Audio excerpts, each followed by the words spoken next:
It's estimated the world is currently using 100 billion masks every month. But just because they're disposable doesn't mean they're easy to dispose of. Adam Duxter explains why experts say it could end up harming Madison's ecosystem.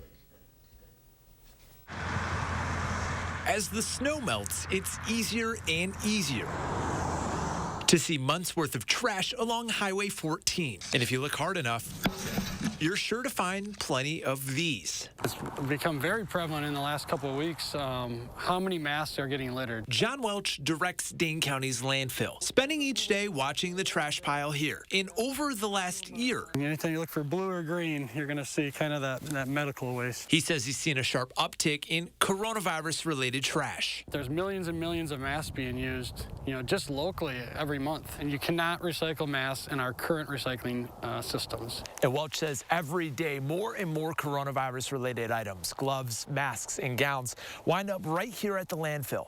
But what really concerns him are the ones that don't. A lot of these paper masks are actually polypropylene, which is a plastic. If that mask finds its way into a waterway, into our lakes, it's not going to degrade anytime soon. I've seen studies that show that they could be there, they break down into microplastics, but they could be in the waterways for 400 years. Which means each mask you see on the side of the road is just one gust of wind or one bad storm away from ending up in your watershed. Not just bad for humans, but bad for the entire environment. It's very emotional to see the photos of, the animals who are, the birds who are pecking at the masks and they're caught up. So what can we do to avoid this? For starters, Welch says use a cloth mask that won't end up here or at least as frequently. Also, if you're done with your mask, make sure it ends up in a garbage can. And lastly, if you see this, pick it up. In Madison, Adam Duxter, News 3 Now.